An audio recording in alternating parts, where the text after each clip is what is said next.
Hola a todos y bienvenidos a una edición más de Conceptos Bíblicos. Esta semana con el título Se viola el espíritu de la ley. Y solo con escuchar este título vienen varias preguntas a nuestra mente que vale la pena considerar.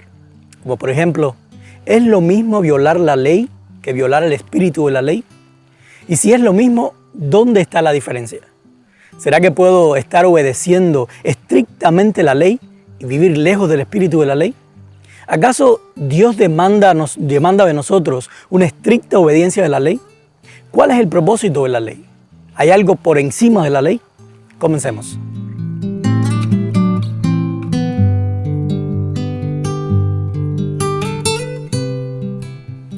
Como ya he dicho anteriormente, creo que una de las desventajas más grandes de poner capítulos y versículos a la Biblia es que muchas veces no nos dejan ver con claridad la continuidad de la historia o de los sucesos relatados en ella. Si vemos el capítulo 4 de Nehemías, allí se describen las medidas que tomó el pueblo para defenderse de un posible ataque enemigo. Y no solo eso, sino que Nehemías se encarga de describir detalladamente las dos prioridades del pueblo. Número 1, cumplir su misión de reconstruir el templo. Y número 2, estar atentos a cada uno de los movimientos de sus enemigos. Y yo me pregunto, ¿será que el pueblo debió dedicar gran parte de sus energías y de su tiempo para estar pendiente de sus enemigos? ¿Habrá contribuido esto en alguna manera para que llegaran al punto de tener tantas carencias materiales?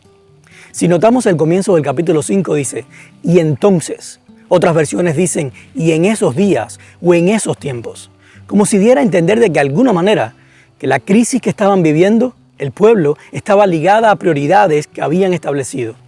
¿Habrá contribuido esto en algo para que llegara al punto de tener tantas crisis materiales? Si notamos al comienzo del capítulo 5 dice, y entonces, otras versiones dicen, y en esos días o en esos tiempos, como si diera a entender de alguna manera que la crisis que estaba viviendo el pueblo estaba ligada a las prioridades que habían establecido. Ahora, quiero dejar bien claro que no estoy asegurando que esto fue exactamente lo que pasó, pero sí creo que vale la pena considerarlo. Al fin y al cabo, si analizamos la gran comisión de Jesús, que sería nuestra declaración de misión por excelencia, vemos que está conformada de tres partes. Número 1, Jesús comienza estableciendo su autoridad, tanto en el cielo como en la tierra, para darnos esta misión. Número 2, describe en qué consiste la misión. Y número 3, nos asegura el éxito en la misión al declarar que su presencia estará con nosotros en todo momento. Y yo te pregunto, teniendo en cuenta estas tres partes de la Gran Comisión, ¿no crees que estos tres aspectos estuvieron también presentes en la misión que Dios les dio a su pueblo de reconstruir el templo?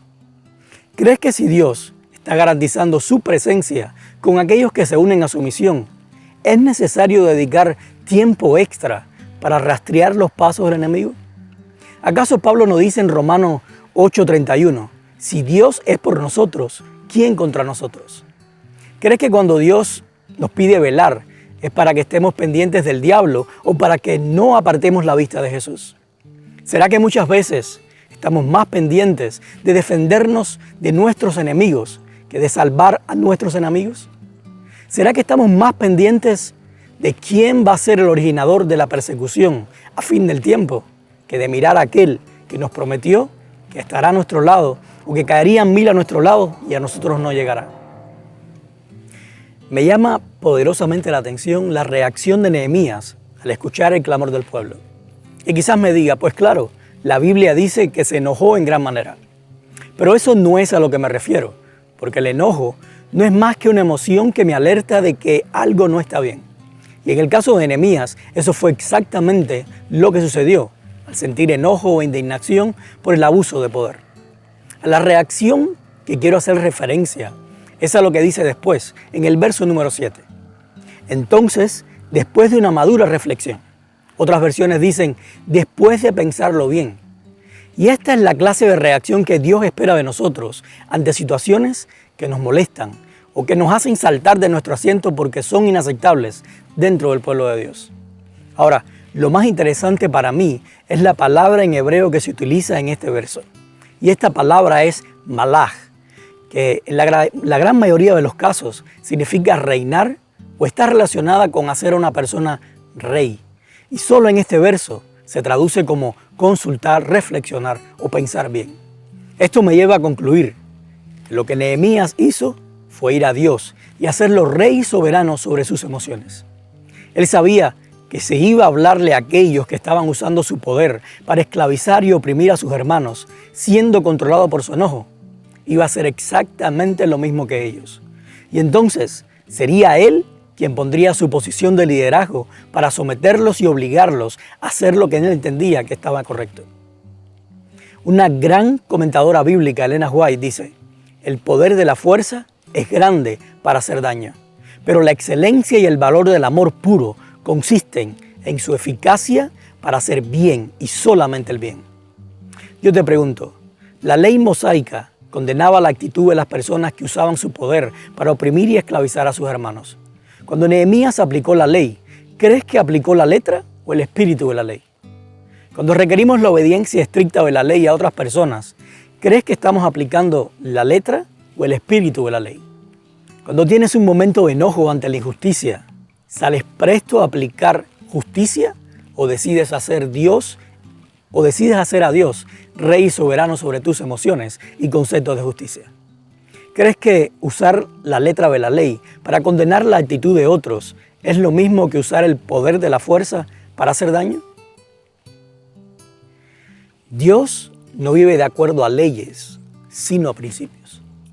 La Biblia es clara al establecer que Dios es amor, y el amor no puede ser ni nunca será una ley o algo que se impone, porque si así fuera, estaría violando su propia esencia de libertad y relación.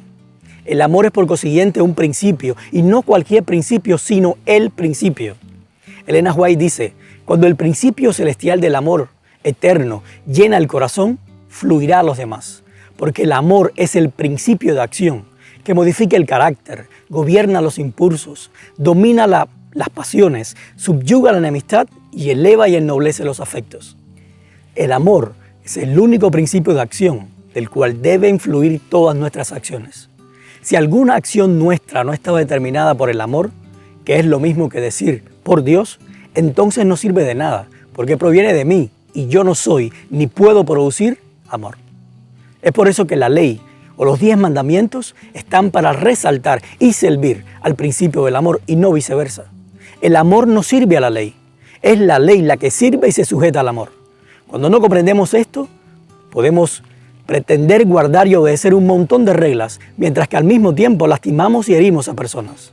Aquellos que viven en armonía con el espíritu de la ley, que es el principio del amor, a menudo se encontrarán quebrantando las normas de una institución que prefiere satisfacer la ley antes que restaurar relaciones. Y yo te pregunto, ¿quebrantó Jesús alguna norma o leyes de las instituciones religiosas de su tiempo? ¿Qué crees que pasó cuando Jesús sanó a personas en sábado? O cuando tocó a leprosos, habló con mujeres, endemoniados, gentiles y hasta socializó con publicanos y prostitutas. ¿Quebrantó Jesús en estos casos la ley para levantar el principio? ¿Qué crees que debes hacer cuando el cumplimiento de la ley minimiza o destruye el principio del amor? ¿Eres fiel a la ley o al principio? ¿Crees que el padre del hijo pródigo, al aceptar de regreso a su hijo, fue fiel a la ley o al principio? ¿Qué te va a traer más problema con la mayoría? ¿Ser fiel a la ley o al principio? ¿Crees que al final del tiempo el pueblo de Dios será perseguido por guardar la ley o por ser fiel al principio del amor? Debido a que Nehemías hizo a Dios rey y soberano sobre sus emociones antes de hablar con los ricos que estaban explotando a sus hermanos, los resultados de la conversación fueron arrepentimiento y restitución. Y esto es una gran fórmula para determinar quién está detrás de nuestras palabras y acciones, si Dios o yo. Porque siempre que el Espíritu de Dios dirija algo, los resultados serán arrepentimiento y restitución. Pero hay algo más que me llama la atención de las palabras de Nehemías en el capítulo 5, verso 8. Él dice: nosotros, hasta donde nos ha sido posible, hemos rescatado a nuestros compatriotas judíos que habían sido vendidos a las naciones paganas. Y ahora ustedes los vuelven a vender para que nosotros tengamos que volver a rescatarlos. Esto me hizo pensar en el libro de Gálatas y la tergiversación del evangelio que ellos tenían.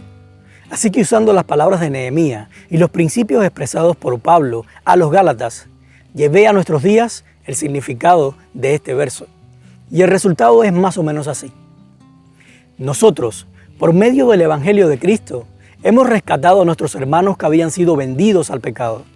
Y ahora ustedes, imponiendo en ellos una obediencia estricta a la letra de la ley, los vuelven a vender a una idea de salvación por obras, para que nosotros tengamos que volver a rescatarlos, presentándoles una vez más que el verdadero evangelio no consiste en lo que yo hago, sino en lo que ya Cristo hizo por mí en la cruz. Lamentablemente, muchas veces rescatamos a personas de las garras del enemigo a través del evangelio de Cristo. Y cuando se bautizan, les ponemos encima una carga de obediencia y santificación que los esclavizamos a sus propios esfuerzos humanos. De esta manera, hacemos que minimicen por completo la salvación por gracia que gratuitamente obtenemos por fe en la vida y muerte de Cristo. Y yo te pregunto, ¿crees que vale la pena confrontar a una persona con una verdad doctrinal, aunque ésta provoque rebeldía en ella en vez de arrepentimiento y restitución? ¿Crees que a Dios le interesa más un pueblo doctrinalmente correcto o un pueblo que vive el arrepentimiento y la restitución? Por otra parte, ¿será que hay iglesias con más esclavos dentro de ellas que personas liberadas por el Evangelio? ¿Será que hay más esclavos y oprimidos dentro de lo que llamamos pueblo de Dios que en aquellos que llamamos apóstatas? Hemos llegado al final del estudio de hoy y hay 3 principios que quiero dejar contigo. Número 1, el secreto del éxito en la misión no está en cuánto tú puedes dar o sacrificar para hacerla, sino en depender completamente de aquel que te la dio. Número 2, Dios no vive de acuerdo a leyes, sino a principios. Es por eso que la ley está para resaltar y servir el principio del amor y no viceversa. Y número 3, si Dios te rescató de la esclavitud del pecado, no esclavices a otros, ni a ti mismo, imponiéndote cargas que ya Él llevó por ti en la cruz. Ni la justificación, ni la transformación, ni la santificación vienen como resultado tuyo, sino de Él. Solamente toma la decisión de hacer a Jesús Rey y soberano en tu vida, y todo lo demás vendrá por añadidura. Que Dios te bendiga y nos vemos la próxima semana.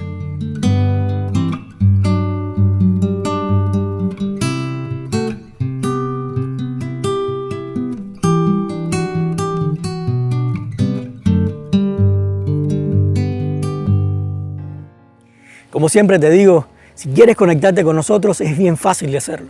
Ve a nuestra página de Facebook y dale like o entra a nuestro canal de YouTube y suscríbete a nosotros. También puedes descargar nuestra aplicación Su Casa Church. Y si vas a la sección que dice Pastor, ahí podrás encontrar todas las notas de la lección de hoy para compartirlas en tu clase o con cualquier amigo que tengas. Y como siempre te digo, si Dios te habló a través de este video, te invito a que lo compartas. Nos vemos.